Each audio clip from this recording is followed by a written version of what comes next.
Hey guys, so I come to you with a video that's a bit different. I want to talk about some of the Shakespeare-related books that I really like. I just doing this in anticipation of ShakeTube, and yeah, it's really just for fun and for me to talk a little bit about books related to Shakespeare that I like, and to if you have read these and have thoughts, then as always, please tell. I'm gonna be recording a couple videos this morning because I have like 3 that I want to record and 2 days in which to do it. And I also want to clean my apartment from head to toe.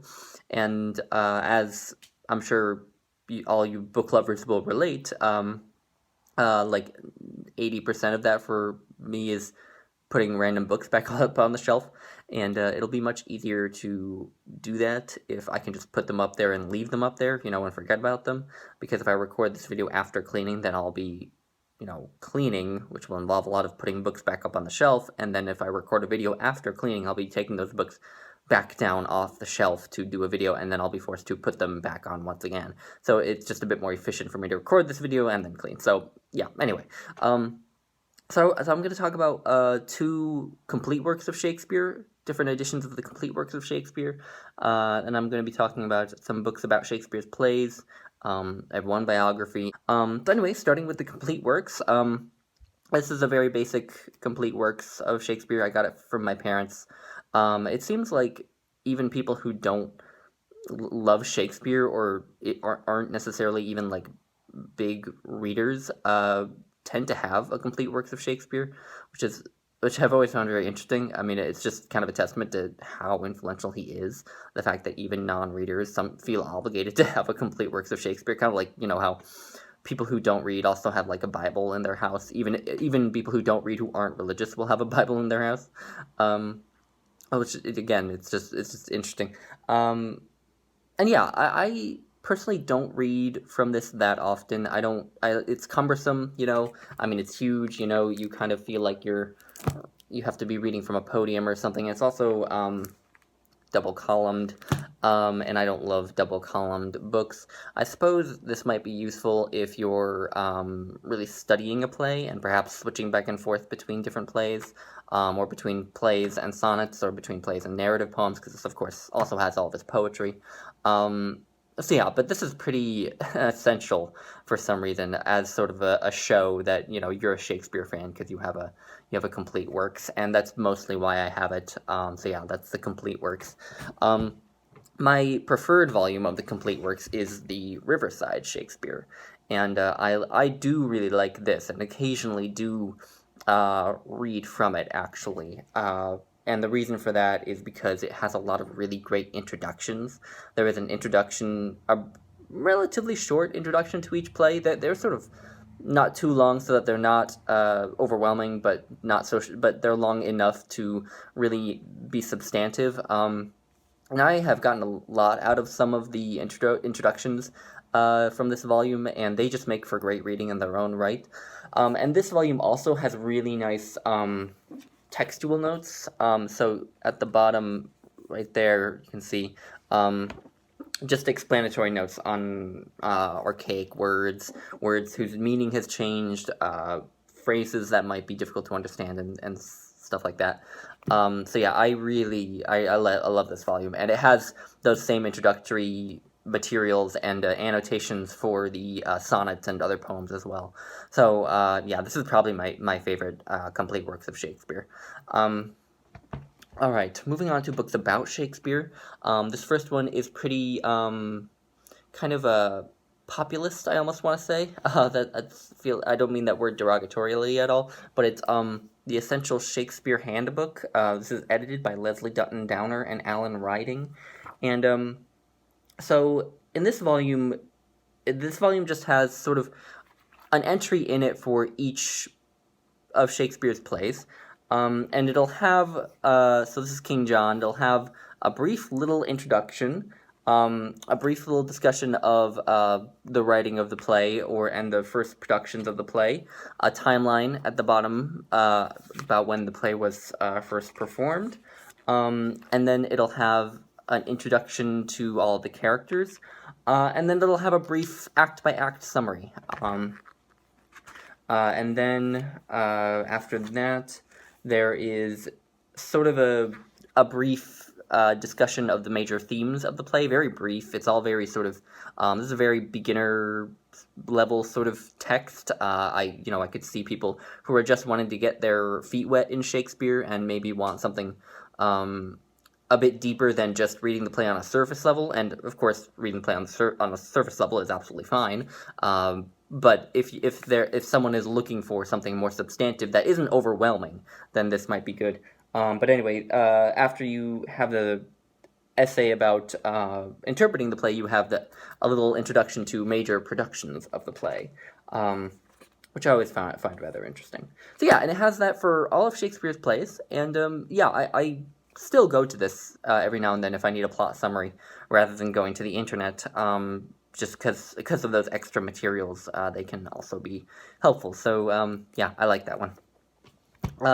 Next, we have the infamous Harold Bloom Shakespeare, The Invention of the Human. This was published back in the 1990s, and this is much more substantive, obviously, than the Shakespeare Handbook. It has an essay in it on every single one of Shakespeare's plays. It also kind of has a main thesis about Shakespeare as a whole, as a writer. That thesis of Harold Bloom's is that Shakespeare not only changed literature forever, but also changed humanity forever somehow through his plays. I think the way he always words it in lectures is that Shakespeare uncovered much that was there, but to which we did not have access in our sort of psyches. That overall thesis is tiresome for me. I don't think he supports it very well. I think it's a little bit absurd, but that only plays a small part in this book. On the whole, this book is just a series of essays about each of the plays. And some of them are better than others, some of them are more interesting than others, but on the whole, I definitely would recommend this, just because even if you don't agree with Harold Bloom, I think he'll probably get you thinking about the plays at least. And I think his overall sort of interpretation of Shakespeare has had a big influence on me. He talks about how in Shakespeare we find a sort of optimistic nihilism that sort of pervades all of his plays, this sort of acceptance of the meaninglessness of the world, but with a sort of ability to find joy in it anyway, I guess. And you only get that if you've read many of his plays. But that has had a big influence on how I see Shakespeare, and it comes from Harold Bloom. So, whether you're reading his essay on Othello, where he argues that Othello and Desdemona never consummated their marriage, which I don't agree with, but it's fascinating to listen to him talk about it. If you're reading his chapter on Hamlet and just Hamlet's consciousness as a human being, if you're reading his chapter on Falstaff, and how he kind of embodies that sort of optimistic nihilism, I think you will get a lot of out of Shakespeare, The Invention of the Human. Now, so shifting gears to another book that's written in the same sort of format, this is Shakespeare After All by Marjorie Garber, and it's written in the same way as the book by Harold Bloom, with an introduction and then one chapter on each of Shakespeare's 38 plays. Marjorie Garber's book is much less of a polemic, I guess. In Harold Bloom's book, each chapter is kind of an essay with a point that he makes about the play. He does claim that each chapter is a comprehensive interpretation of the play. I don't really think that's true. I think each essay kind of has its own point about the play that it wants to make, and it makes it, and then that's that. But Marjorie Garber's book is much more sort of educational. Her chapters are more like commentaries than essays. She will often go through the plays almost scene by scene, but certainly act by act, and just offer interpretations and commentaries on many of the major events and the major characters. And her book has a much more sort of teacherly feel to it. This book came out of her lecture class that she gave on Shakespeare. It was a 2-semester lecture class that she gave on Shakespeare, where she would go through all of the plays and lecture on each play. And these chapters in this book are based on those lectures. And so this has much more of a teacherly feel. I feel like this might be a better place to start if you're looking for a really substantive discussion of all of Shakespeare's plays. And then after you read this, you can go to the Harold Bloom. I just recommended the Harold Bloom first because it's the first one I read. But yeah, I love Marjorie Garber. I think on the whole, her book is probably more rigorous than Harold Bloom's. But anyway, I love them both. So yeah, that is Shakespeare After All. And then we move into something a bit different, and I don't exactly have a copy of it individually, but this is the major works of Samuel Johnson. So Johnson famously did a complete works of Shakespeare that was, substantially annotated. It was one of the it's now considered a very important edition of Shakespeare's works. There's a little excerpt from his annotations from that edition, and so you can see. So there's the play, and there's all of his annotations. And so he not only annotated each play himself, but he also went through the annotations that past editors of Shakespeare's complete works had done, and sort of sifted through them and decided which ones he thought would be best to include in his edition. So it was really a monumental work of scholarship. But what I want to recommend is his preface to his complete works of Shakespeare. It's his preface, just to introduce the volume, as prefaces do. But really what it is, it's just a very brief appreciation of Shakespeare.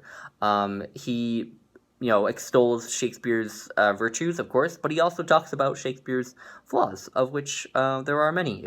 If you have read Titus Andronicus, you know it. And it has Samuel Johnson's characteristic, sort of posh, peppery English prose that I love. And it might also get you into Samuel Johnson's work, which would be great. But I think that Johnson takes a very macroscopic view of Shakespeare in that preface, sort of a bird's eye view of Shakespeare's overall body of work. He doesn't talk about any one play in particular in depth. And I think that would be good if you've read several of Shakespeare's plays already, if you've maybe at least sampled from each of the different genres of Shakespeare's plays, the comedies, tragedies, histories, and the late romances. If you've read at least one or two from each of the genres, I think that the preface to Shakespeare might be a good thing to read, because it'll just be a nice discussion of, again, that macroscopic view of his work, which will be easy to get if you've read a substantial amount of his work. But I love the preface to Shakespeare, so yeah. And then lastly, not lastly, but the last of the books about Shakespeare's works that I want to talk about is one that I don't have with me. I got rid of it, and I kind of regret getting rid of it, because it in retrospect is kind of important to my development as a Shakespeare aficionado.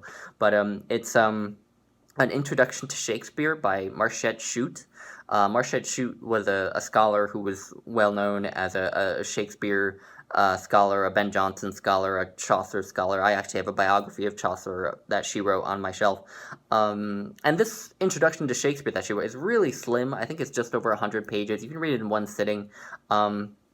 It takes, what I love about it is, it gives you a brief introduction to his life and times, a brief introduction to each of his major works, etc. And so it's very basic, but what I love about its approach is that Marchette Chute takes as sort of her premise that Shakespeare was to Elizabethan England as sort of like superhero movies are to us today. He didn't think of himself as this groundbreaking artist who was exploring the human condition in all these incredibly compelling ways, and neither did really anyone else. He just thought of himself as an entertainer who was trying to make money. And I mean, it's hard to know, but probably he also did have a sort of artistic sensibility. But really, at the end of the day, he was just trying to make money, make a living, and entertain people, and get people sitting in the theaters. And that's how the people saw him as well, and they flocked to him the way that people flock to the movie theaters today. And I love that approach. I think that that's the approach that everyone should take to Shakespeare when they first read him. Just read him as pure entertainment. Don't focus on like really high-minded interpretations of the plays or analysis. Just try to find a Shakespeare play that you really enjoy, and then work out from there. Find other plays after that one that you like, and then once you've read and maybe reread them, then you will probably start hungering for deeper interpretations anyway. But anyway, so I had to give a little shout out to the introduction to Shakespeare by Chute.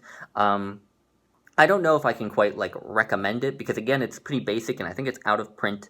But if you happen to see it in a used bookstore, go ahead and grab it. Again, you can read it in one sitting. I really loved it, and also it is probably the reason that ShakeTube exists. So I grabbed the book at a used bookstore on a whim, really, just because I thought, well, I would like to sort of get a bit more well-read, and obviously that eventually leads one to wanting to read more Shakespeare, and I saw that book in the bookstore, and I thought, well, maybe that'll sort of help me along through wanting to read more Shakespeare, and so I grabbed it and read it in one sitting, and yeah, I was really enamored. I think because of Marchette Chute's approach in that sense, and so that really compelled me to then go buy a bunch of Shakespeare's plays from that same bookstore, that same used bookstore, which had a bunch of Shakespeare. And then that compelled me to think of buying Harold Bloom's Shakespeare, the Invention of the Human, which compelled me to eventually mention in a video that I was thinking of doing a read-along of a bunch of Shakespeare plays while reading Harold Bloom's book and perhaps making videos on each play. Which then prompted Curtis, formerly of Curtis Books and Films, then of Curtis Books and Books, and then of Oblivion, because he's no longer on BookTube, compelled him to be like, oh, can I join in that read-along?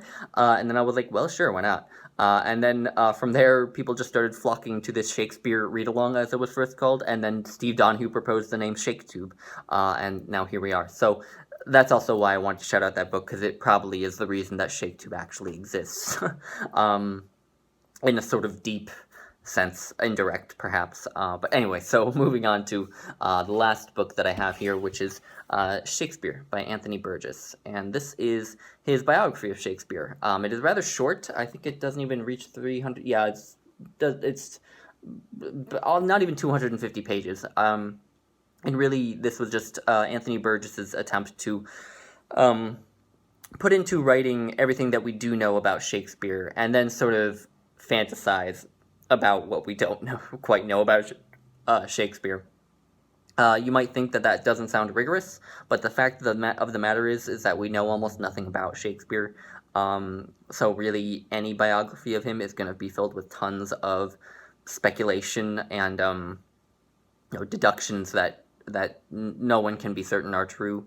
So really, an approach like this, where Anthony Burgess tells you all the facts and then sort of extrapolates from the times and those facts to sort of fantasize, in a sense, about certain aspects of Shakespeare's life, I think is probably the best approach, honestly, and it's the most entertaining approach. This is a really readable biography. It might be my favorite biography that I've read, and it's just beautifully written, really entertaining because it sort of has those flights of fancy, and it's also, Anthony Burgess is clear about where he's fantasizing and where he's talking about facts. So it's not like he's going to be deceiving you or anything. So yeah, if you want to read a biography of Shakespeare, I would definitely recommend this. Although it's the only biography I've read, so I'm not well read in that area, but certainly I can recommend it. Those are some books on Shakespeare. Again, if you have any thoughts on these books, if you have any recommendations for Shakespeare books after this video, then do tell. And anyway, I look forward to ShakeTube. I'm gonna start reading King John later today once I've done cleaning. Anyway. So, thank you all for watching, and I'll talk to you later. Bye, guys.